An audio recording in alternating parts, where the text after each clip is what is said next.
Most people don't set out to destroy their own lives. But the road to ruin is paved with tiny, almost imperceptible steps. Anonymous. There's a brutal, unspoken truth about married women that most men don't see.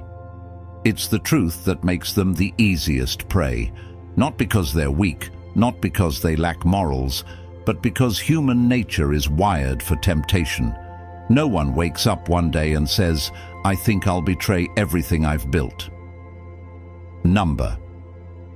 It happens in the smallest moments, the innocent conversations, the lingering glances, the way her heart beats just a little faster when she gets a text from someone who isn't her husband. Psychologists have studied this for decades. They call it the slow erosion of boundaries, one step at a time, one thought at a time, until one day she looks in the mirror and doesn't recognize the person staring back at her. So why are some married women so easy to lure in? And more importantly, how do they justify it to themselves? That's exactly what we're about to expose. Let's begin. 1. The unspoken void. Why some married women seek external attention. The great marriages are partnerships. It can't be a great marriage without being a partnership. Helen Mirren. Marriage, at its best, is a bond that withstands time, trials, and temptations. But not all marriages remain as strong as they once were. Some women, despite having taken vows, find themselves drawn to attention outside their marriage, and most of the time, it's not about physical attraction alone, it's psychological. And the biggest mistake people make is assuming that these women are looking for an escape. In reality, many of them are simply searching for something they lost along the way. Human beings are wired for connection. Women, in particular, have a deep-rooted need for emotional intimacy, not just physical presence. In the beginning stages of marriage, this intimacy is strong. The late-night conversations, the stolen glances, the feeling of being seen, it's intoxicating. But over time, routine takes over. Suddenly, life becomes predictable. The deep conversations turn into logistical discussions about grocery lists and household chores. Passion gives way to duty, and worst of all, she starts to feel invisible. This is where the danger begins. Dr. John Gottman, a renowned relationship psychologist, explains that the silent killer of relationships isn't conflict, it's indifference. When a woman no longer feels noticed by her husband, her subconscious mind starts seeking validation elsewhere, sometimes without her even realizing it.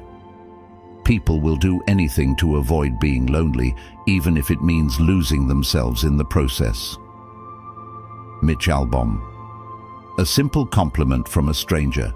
A conversation with a man who actually listens. A moment where she feels interesting again, and suddenly, that tiny interaction feels like oxygen after years of suffocation. Marriage comes with responsibilities, predictability, stability. But the downside of stability is that it often kills excitement.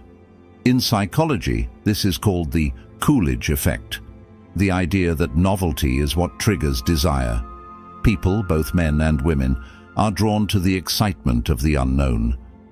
And if a woman has been married for years, if every day looks the same, if every interaction feels rehearsed, then the slightest spark of something new can feel electrifying. Not because she doesn't love her husband, not because she's a bad person, but because she misses the thrill of feeling wanted. We are most alive when we are in love, but love is not just about being together, it's about being chosen, again and again. F. Scott Fitzgerald. When a woman feels pursued, when she feels like she has power over a man's desire, it reminds her of a version of herself she thought was long gone. The younger version, the confident version, the one who felt effortlessly attractive. And so, even if she never intends to cross any lines, she might start walking closer to them, because in those fleeting moments, she feels alive again. Another overlooked reason why some married women become susceptible to external validation is social identity loss. Many women, after marriage, start to feel like they are no longer an individual. They are someone's wife, someone's mother, someone's caretaker. Their identity shifts from who I am to who I am to others. Before marriage, she was a mystery, an individual, someone with dreams, interests, passions. After marriage, she becomes defined by her roles: wife, mom, supporter, the one who keeps things together. While these roles are beautiful, they can also become restrictive. If a woman no longer feels like her own person, she might start seeking out interactions that make her feel separate from her role. And sometimes that interaction comes in the form of another man. 2. The justification game. The mind will always find a way to justify what the heart has already decided. Anonymous.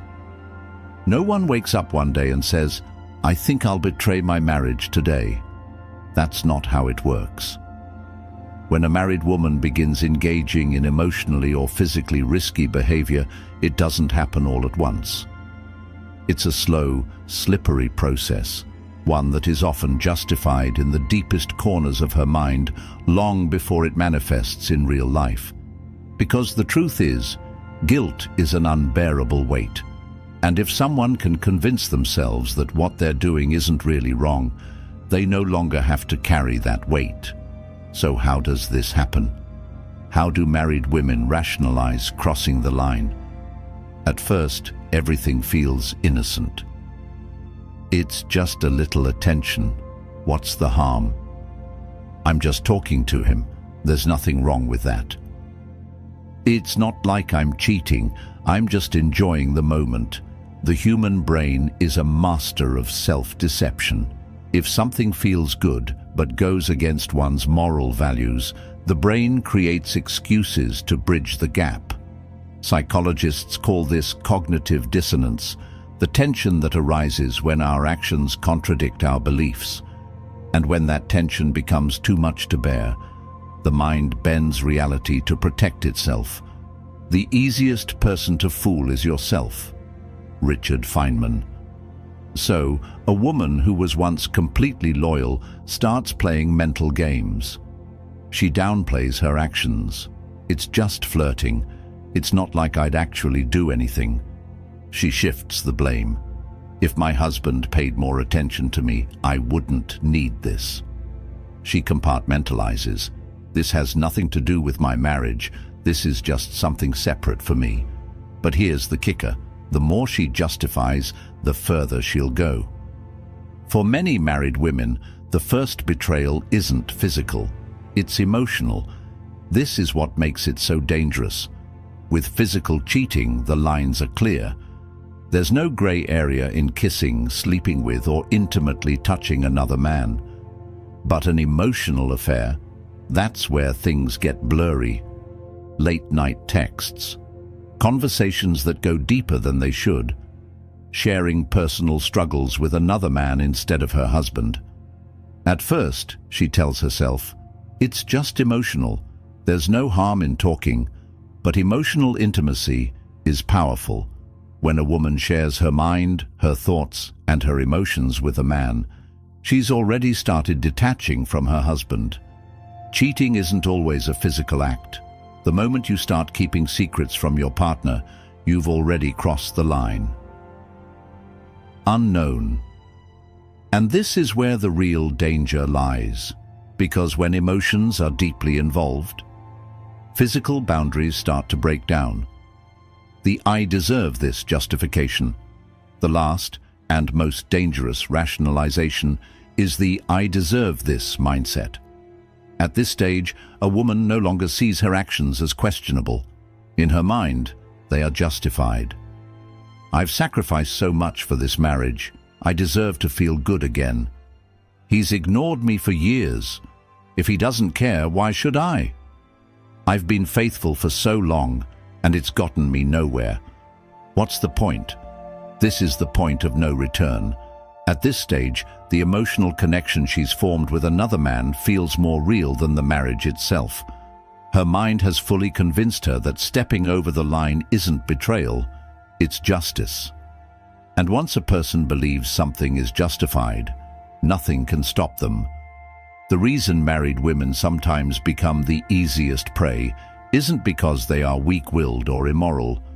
It's because the human brain is wired to rationalize what feels good. It starts with small excuses, tiny justifications.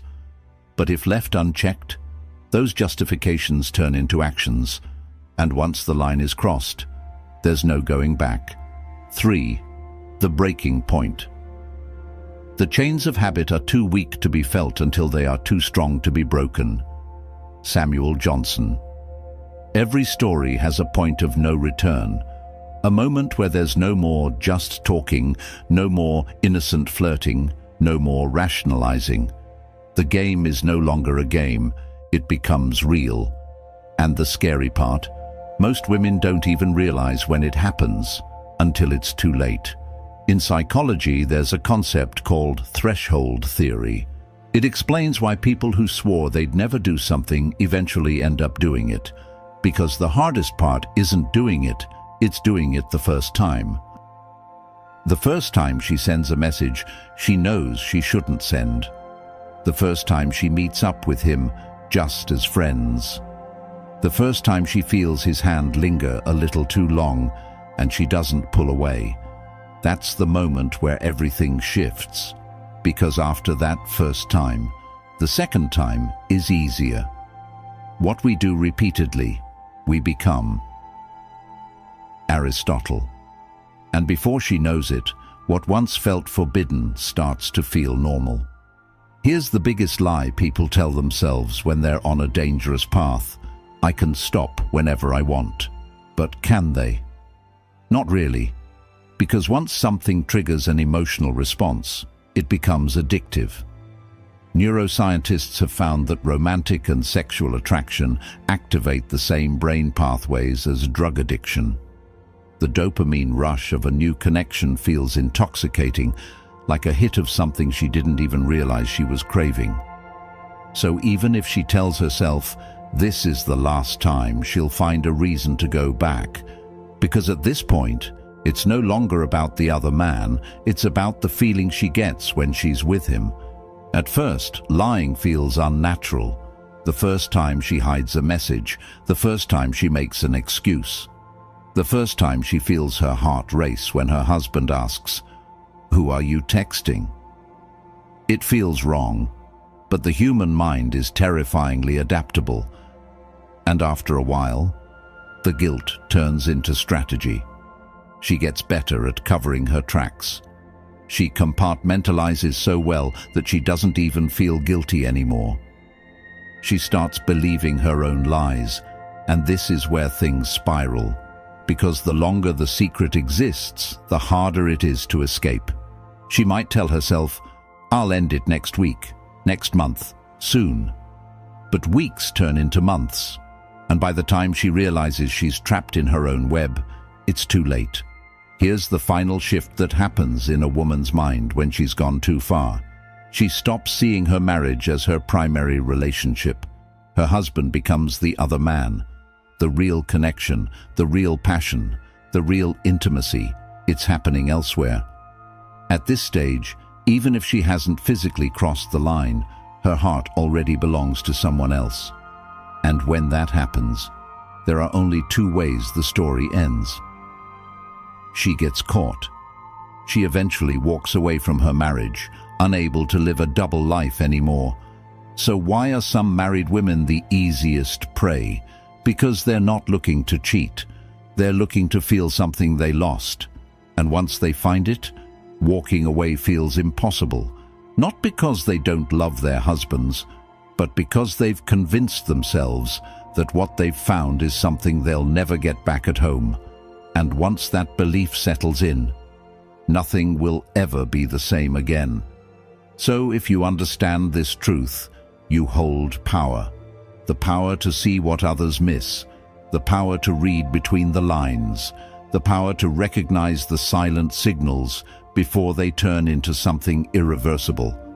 And with that knowledge, you'll never be blind to the game again. This is Stoic Guide. Until next time, take care and see you in the next video.